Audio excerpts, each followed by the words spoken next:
Bar Kokhba, un joven judío carismático, atrajo a millares de jóvenes celotes a su causa por la liberación de los judíos.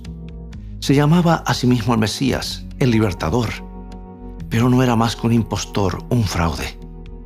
Y mucho antes que él, un siglo antes, otro judío afirmó ser el Mesías. De hecho, decía ser el Hijo de Dios. Su nombre era Jesús, un joven carpintero del poblado norteño de Nazaret. ¿Quién era ese Jesús de Nazaret?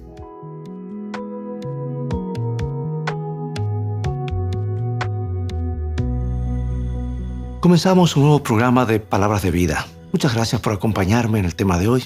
Soy Robert Costa y tengo algo muy especial que contarte sobre el hombre al que crees conocer, Jesús de Nazaret. Pero antes de comenzar, te invito a visitar el sitio de internet quecurso.es, donde podrás disfrutar de numerosos cursos gratuitos. Cuando caminó por los senderos polvorientos de Palestina, quienes lo escucharon exclamaron: «Ningún hombre habló jamás como este hombre». Vivió 33 años sobre esta tierra, pero toda la historia se data a partir de su nacimiento. Un escritor resumió gráficamente la vida de Cristo en estas palabras. Él dijo: 19 siglos han llegado y se han ido, y todavía es la figura central de la raza humana. Todos los ejércitos que alguna vez marcharon, y todas las naves que alguna vez navegaron, y todos los parlamentos que alguna vez se sentaron, y todos los reyes que han reinado, no han afectado la vida del hombre sobre la tierra tanto como esa única vida solitaria. Muy pocos estarán en desacuerdo con los hechos históricos, o con lo que conocemos como hechos históricos de Jesús. Pero a menos que Jesús sea más que todo eso, no será el verdadero Jesús, el verdadero Mesías. Y al igual que Bar Kokhba, Jesús afirmó que venía del cielo. Él dice en San Juan 6:38, «Porque he descendido del cielo». Y al igual que Bar Kokhba, Jesús dijo que había venido a libertar a los cautivos. Pero Jesús vino a libertar a los hombres de la culpa del pecado por medio del amor, no por la fuerza. Por eso no corresponde la pregunta: ¿fue Jesús el Mesías? Muchos hombres aparecieron durante el primer siglo diciendo que era el Mesías. ¿Qué evidencia tenemos para probar que Jesús era quien decía ser? Bueno, Jesús mismo nos dio la respuesta cuando dijo lo que aparece en San Lucas, capítulo 5, versículo 39. Las Escrituras, ellas son las que dan testimonio de mí. Obviamente, el Nuevo Testamento no se había escrito aún en los días de Jesús. Por lo tanto, lo que Jesús estaba diciendo era algo que el Antiguo Testamento prueba quién y qué es Él. El Nuevo Testamento, escrito después de la muerte de Cristo, es la historia de su vida, su historia registrada por sus contemporáneos. Pero vayamos a las profecías del Antiguo Testamento con respecto al Mesías, el libertador, y veamos si la vida y la muerte de Jesús se cumplen con precisión. En las puertas del jardín del Edén, el Señor le dio a Adán y Eva la primera promesa de un libertador. Y al reprender a Satanás la serpiente, el Señor dijo lo que encontramos en Génesis capítulo 3, versículo 15. «Y enemistad pondré entre ti y la mujer, y entre tu simiente y la simiente suya. Ésta te herirá en la cabeza y tú le herirás en el calcañar». En otras palabras, un día un niño nacería y él quebrantaría el poder de Satanás. Pero al hacerlo, el libertador prometido recibiría una herida dolorosa. Eva esperaba que uno de sus hijos fuera aquel niño prometido. Al igual que muchas madres en Israel, deben haberse preguntado si sus bebés recién nacidos no serían el prometido. 7 siglos antes del nacimiento de Cristo, Dios predijo por medio de Isaías cómo nacería el libertador. Isaías 7:14.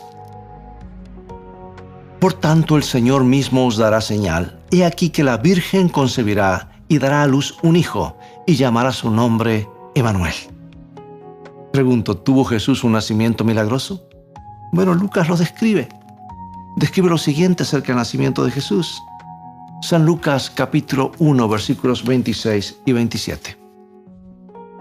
Y voy a leer otros versículos más hasta el 31. Dice: «El ángel Gabriel fue enviado por Dios a una ciudad de Galilea llamada Nazaret, a una virgen desposada con un varón que se llamaba José. y el nombre de la Virgen era María.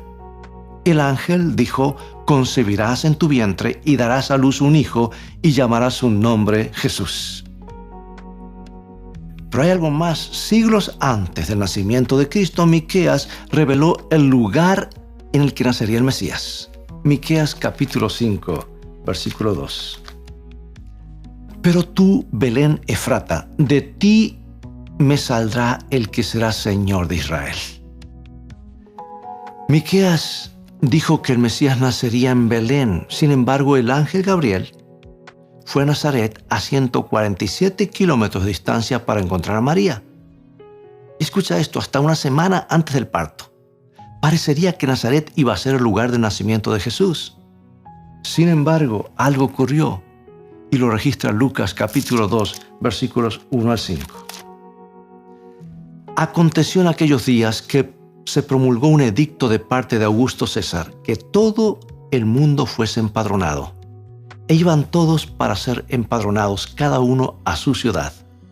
Y José subió de Galilea, de la ciudad de Nazaret, a Belén, para ser empadronado con María, su mujer. Y San Lucas describe los acontecimientos posteriores a su arribo. Lucas 2, 6 y 7. Y aconteció que estando ellos allí, se cumplieron los días de su alumbramiento, y dio a luz a su hijo primogénito, y lo envolvió en pañales, y lo acostó en un pesebre, porque no había lugar para ellos en el mesón. Durante siglos, patriarcas y profetas, sacerdotes y escribas, madres y padres, habían anhelado ese momento. Sin embargo, cuando llegó, no hubo trompetas de la fanfarria real. Su nacimiento fue recibido en un humilde pesebre. Y aunque el tiempo y el lugar de su nacimiento habían sido predichos por los profetas, los ángeles tuvieron que anunciar su nacimiento a algunos pastores que cuidaban sus rebaños en el campo. Los ángeles cantaron, Lucas 2:11, os ha nacido hoy en la ciudad de David un Salvador, que es Cristo el Señor. Hasta cumplir los 30 años, Jesús trabajó como carpintero en Nazaret. Entonces, en el 27 después de Cristo, Jesús cerró la puerta de su carpintería y se dirigió al río Jordán, donde millares seguían a su primo Juan el Bautista. Y después que Jesús fue bautizado por Juan en el río Jordán, ingresó en un ministerio que terminaría llevándolo al Calvario.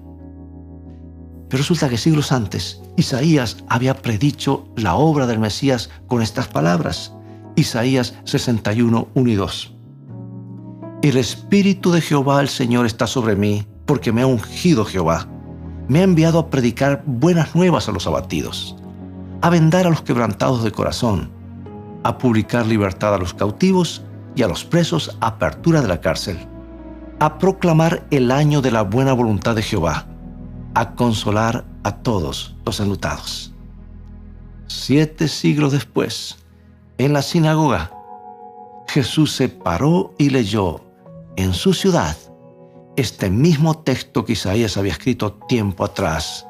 Entonces cerró el rollo y declaró, Lucas 4:21, hoy se ha cumplido esta escritura delante de vosotros. ¿Era una afirmación ociosa? ¿Cómo fue el ministerio de Jesús? ¿Satisfizo realmente las necesidades de los hombres? No hay registro de que alguien haya acudido a Jesús por sanación y no la haya recibido. San Lucas dice que la gente procuraba tocarle porque poder salía de él y sanaba a todos. Los cuerpos tullidos eran restituidos, los músculos mustios eran renovados. Por el mero toque de su mano o una palabra de sus labios, los ciegos podían ver, los mudos cantar y los sordos oír. Cierto día se paró ante la tumba de un hombre que había estado muerto por 4 días, y cuando lo llamó, Lázaro, sal fuera, el llanto y las lágrimas se tornaron en júbilo. Este era el ministerio típico de Jesús. Sus mensajes estaban llenos de gozo y optimismo. A los que estaban deprimidos les decía, andad con alegría. A los que estaban cargados les decía, no te preocupes, levanta el ánimo, o no se turbe tu corazón. Jesús aceptaba a la gente tal como era, cualesquiera fueran sus fragilidades, y porque las aceptaba con amor y comprensión, eran transformadas. Cierto día, por ejemplo, una mujer adúltera fue llevada ante Jesús por un grupo de acusadores que eran justos en su propia opinión, esperando que Jesús la condenara a muerte. Pero Jesús se detuvo y comenzó a escribir sobre la arena las bochornosas vidas de los acusadores. Uno tras otro, los acusadores se alejaron. Y volviéndose hacia la mujer que temblaba en el suelo, paralizada por el terror, Jesús le dijo: «Ni yo te condeno, vete y no peques más». Sí, Isaías había profetizado años antes que el ungido vendría a ordenar que a los afligidos de Sión se les dé gloria en lugar de ceniza, óleo de gozo en lugar de luto, manto de alegría en lugar del espíritu angustiado. Sin embargo, la evidencia más detallada que prueba su divinidad se encuentra en su muerte y resurrección. En el libro de los Salmos se predice la identidad del que había de entregar al Mesías miles de años antes que el evento ocurriera. Salmo 41:9. El hombre de mi paz, en quien yo confiaba, el que de mi pan comía, alzó contra mí el calcañar. Y San Mateo nos cuenta cómo se cumplió esta profecía. Mientras la turba airada con sus espadas y palos ascendía a la ladera del monte, los discípulos estaban sorprendidos al ver a Judas, uno de los propios discípulos de Jesús, al frente de la turba como uno de sus líderes. Había participado en la última cena con ellos pocas horas antes. Y cuando Jesús caminó tranquilamente hacia la banda, le preguntó lo que aparece en Mateo capítulo 26, versículos 49 y 50. ¿A quién buscáis? Y desde el fondo llegó el grito: ¡A Jesús! Entonces Judas dijo: «Salve, maestro», y le besó. Entonces se acercaron y echaron mano a Jesús y le prendieron. ¿Pero sabes que hasta el precio de la traición había sido profetizado con siglos de antelación, incluyendo en qué se gastaría el dinero? Vayamos a Zacarías capítulo 11, versículos 12 y 13. «Y pesaron por mi salario 30 piezas de plata, y tomé las 30 piezas de plata y las eché en la casa de Jehová al tesoro». Y Mateo da detalles de la traición de Judas, Mateo 26, 14 y 15. Entonces uno de los 12, que se llamaba Judas Iscariote, fue a los principales sacerdotes y les dijo: «¿Qué me queréis dar? Y yo os lo entregaré». Y ellos le asignaron 30 piezas de plata.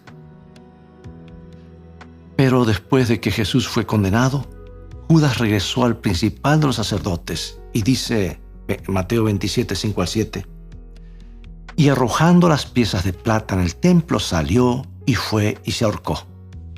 Los principales sacerdotes, tomando las piezas de plata, dijeron: «No es lícito echarlas al tesoro de las ofrendas, porque es precio de sangre». Y después de consultar, compraron con ellas el campo del alfarero para sepultura de los extranjeros. Una vez más, vemos cómo el Nuevo Testamento registra los cumplimientos de las predicciones del Antiguo Testamento. Amigo y amiga, solo el preconocimiento divino podría haber dado detalles tan precisos. Isaías había profetizado acerca del Mesías lo siguiente, Isaías 56. «Di mi cuerpo a los heridores y mis mejillas a los que me mesaban la barba. No escondí mi rostro de injurias y disputos».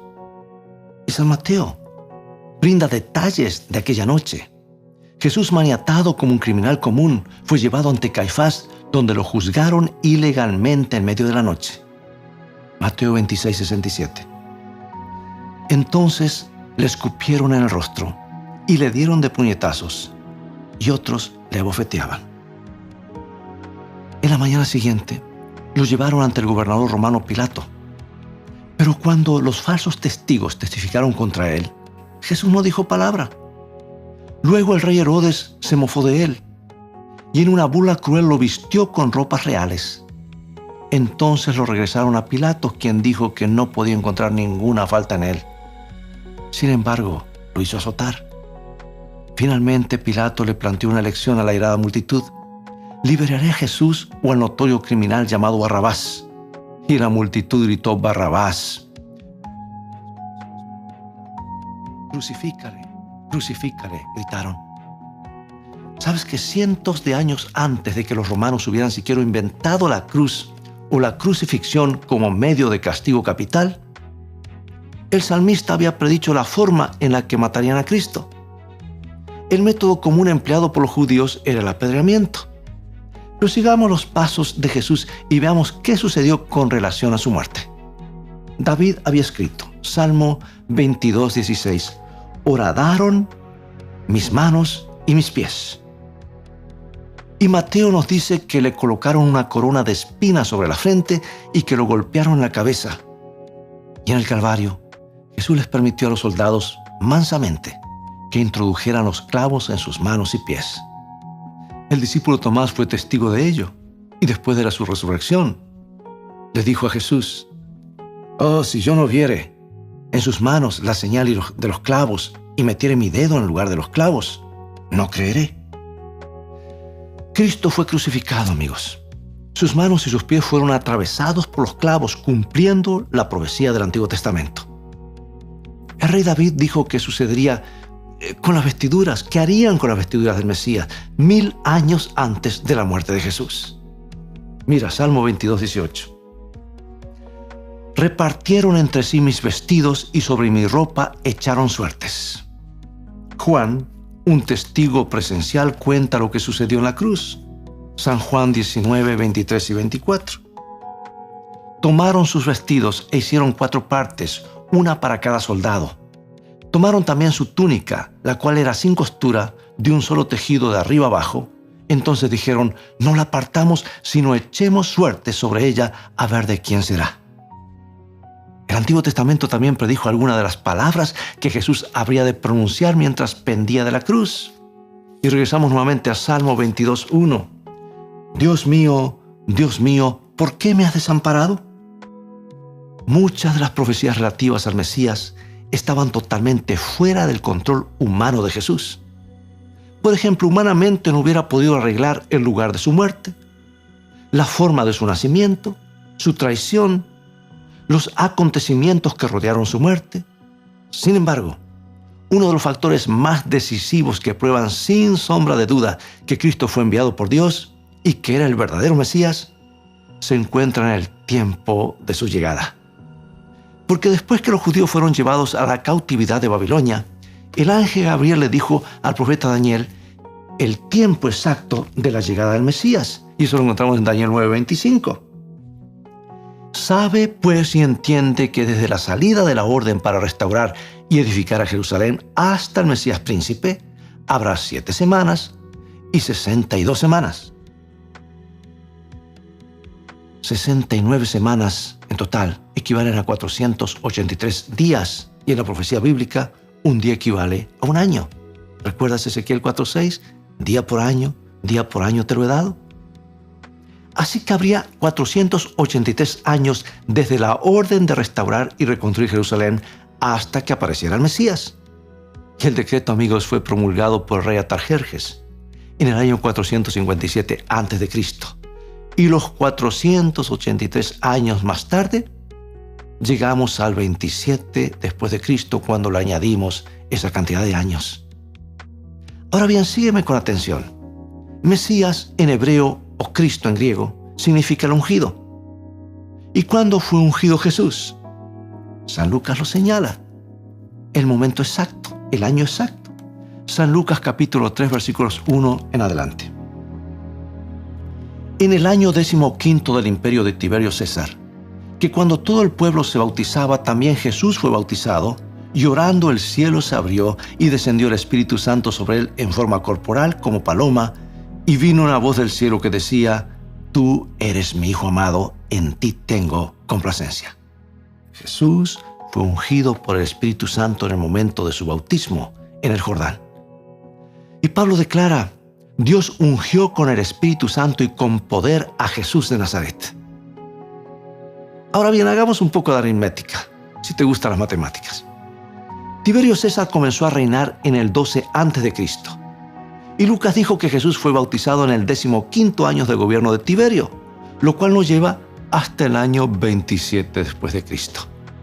Como ves, la profecía de los 483 años se cumplió al pie de la letra probando ciertamente que Jesús era quien él decía ser. Y la última parte de la profecía afirmaba que 3 años y medio más tarde el Mesías moriría en medio de la 70ª semana de esta profecía. Daniel 9:27. Y por otra semana confirmará el pacto con muchos. A la mitad de la semana hará cesar el sacrificio de la ofrenda. ¿Sabes que esta profecía se cumplió con total exactitud? Jesús murió el 14 del primer mes del calendario judío en el año 31 después de Cristo. Y Marcos registra lo que ocurrió en el templo en el momento de la muerte de Cristo. San Marcos capítulo 15, versículo 38. Entonces el velo del templo se rasgó en 2, de arriba abajo. Esto indicaba que los israelitas ya no necesitarían de sacrificios para demostrar su fe en un Salvador futuro, porque el Mesías, el verdadero Cordero sacrificial, había sido sacrificado aquel día en el Calvario. Los sacrificios deberían cesar y cesaron. Aquel santuario terrenal era solamente un tipo, una imagen, una ilustración del santuario celestial, del que nos habla el libro de Hebreos. ¿Sabes que la mayoría de las personas no sabe que existe un santuario celestial en el cual el Señor Jesús está intercediendo, al cual ascendió tras su resurrección? Y allí subió para comenzar su ministerio como nuestro gran sumo sacerdote celestial. Aunque hay varios versículos que describen esta realidad con bastante detalle, todavía hay algunos que desconocen esto. En primer lugar, amigos, el santuario terrenal era una sombra o figura, un ejemplo o tipo o representación de la realidad celestial. Pero el santuario terrenal fue realizado según el diseño del tabernáculo celestial que ya existía, o sea, del original. Y cuando nuestro Señor colgaba de la cruz, con su espalda lacerada por el cruel castigo, sus manos y sus pies atravesados por los clavos, su cabeza herida por las espinas, soportando las burlas y los insultos de la multitud, podía haber llamado a 10,000 ángeles para que destruyeran el mundo y lo libraran. Pero no hubiera podido salvarse a sí mismo y salvarnos a nosotros también. ¡Cuánto amor! Jesús hizo hombre, siendo Dios, para pertenecer a la familia humana y poder salvar a todos sus hermanos y hermanas. Esa es la gran verdad del santuario celestial. Jesús transforma la vida de cada persona que lo acepta e impacta positivamente en cada familia.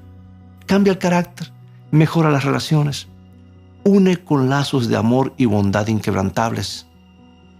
Es más, pregunto, ¿no te gustaría poder abrazar en el cielo a tus padres, hermanos, hijos, sobrinos?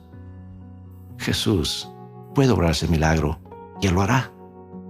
Es por eso que la canción de hoy se titula Que mi hogar sea tu casa.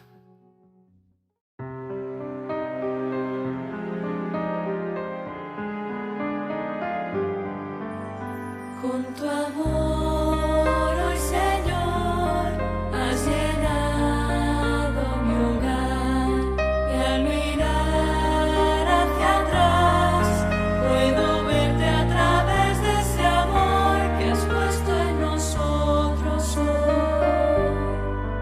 Y por eso, gran Dios, hoy me rindo ante ti, mi familia te doy.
Oremos.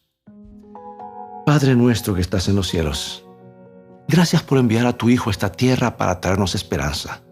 Ciertamente lo confesamos como el Mesías de nuestras vidas, nuestro Salvador, Señor, nuestro sumo sacerdote y Rey próximo a venir.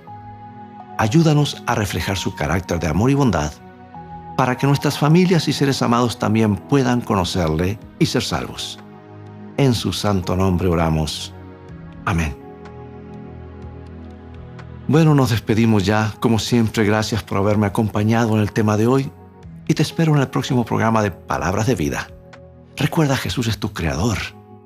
Y si tú le dejas, Él es tu Salvador, tu mejor amigo, tu abogado y defensor. No hay nadie como Él. Muy pronto volverá a buscarte. Ojalá hayas aceptado su regalo de salvación y quieras ir con Él. Dios te bendiga.